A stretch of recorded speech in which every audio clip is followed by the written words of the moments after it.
Naira redesign, suspicion, anxiety grow as Malami opposes El-Rufai and others. Welcome to the news and please subscribe to our channel. To get notified when we post hot juicy news updates, please click on the notification bell. 24 hours to the deadline set by the Central Bank of Nigeria (CBN) for the swap of the old Naira note, and there is high level of anxiety across the country. The Supreme Court had on Wednesday temporarily halted the move by the Central Bank of Nigeria (CBN) to ban the use of old Naira notes from February 10, 2023. A 7-member panel led by Justice John Okoro halted the move while ruling in an ex parte application brought by three northern states of Kaduna, Kogi, and Zamfara. The three states have specifically applied for an order of interim injunction restraining the federal government through the Central Bank of Nigeria (CBN) or the commercial banks for suspending or determining or ending on February 10, 2023, the time frame with which the now older version of the 200, 500 and 1,000 Naira note denomination of Naira may no longer be a legal tender, pending the hearing and determination of the motion and notice for interlocutory injunction. Moving the application on Wednesday, counsel to the applicant, Mr. A.I. Mustafa San, had urged the Apex Court to grant application in the interest of justice and the well-being of Nigerians. He stated that the policy of the government has led to an excruciating situation that is almost leading to anarchy in the land. The ruling has generated mixed reactions from across the country.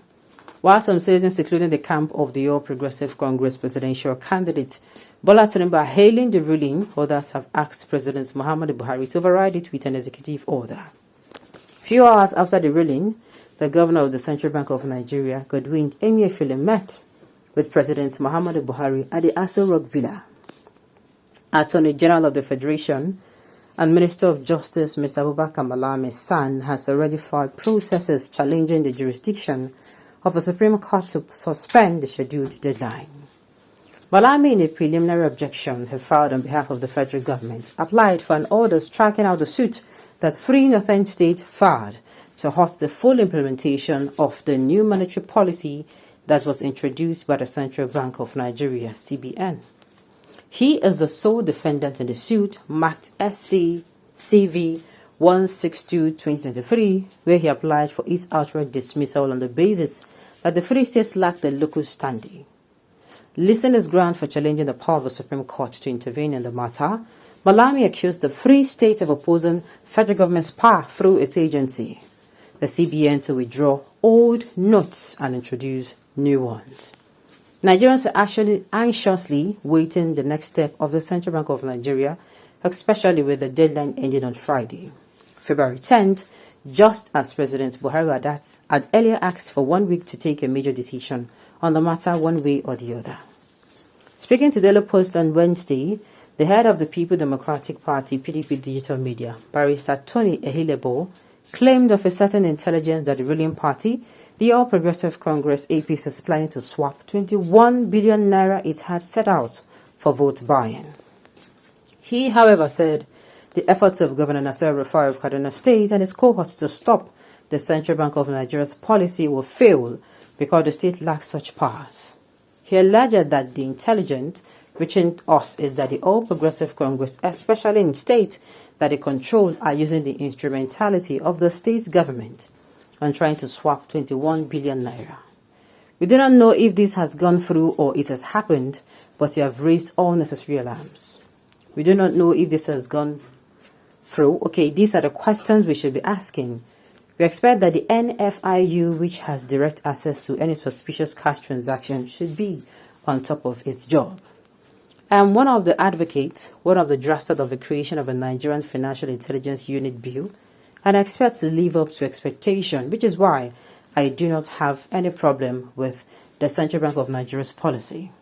It may not even favor the People Democratic Party as far as I'm concerned, but it is in the best interest of Nigeria.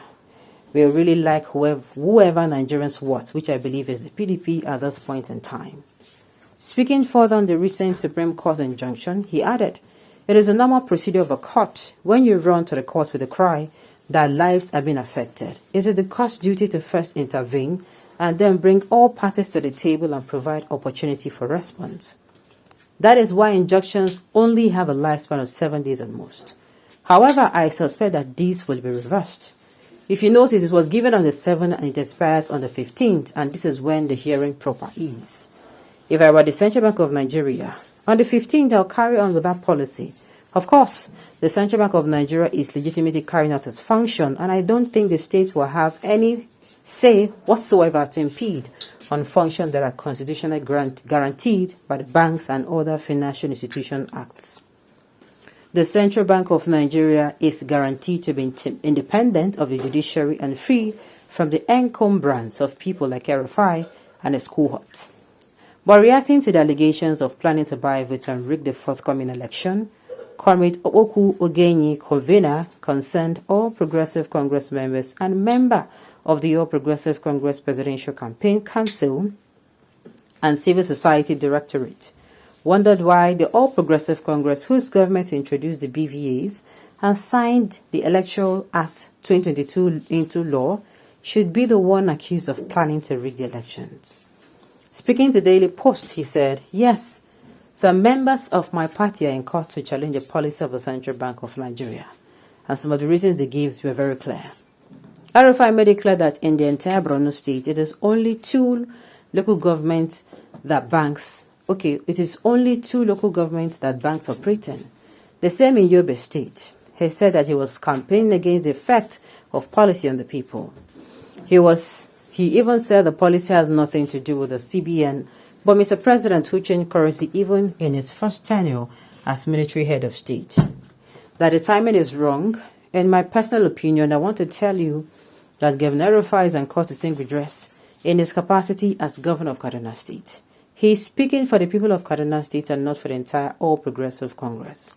On the allegation of swapping over 21 billion naira for votes, let me just say that just yesterday, the party launched the Renewed Hope Ambassadors of Nigeria to mobilize 20-man canvassers in each of the polling units. A party that is resorting to vote buying will not initiate such a volume of project. I want you to also know that my party is not ready to buy votes. The BVAs was introduced by my party. The Electoral Act 2022 was signed by my party. So the party is putting up measures to checkmate some of the excesses during elections, such as rigging, vote buying, and all of that. Who go come believe in her now? We go believe in her. APC is against APC. Is it not funny?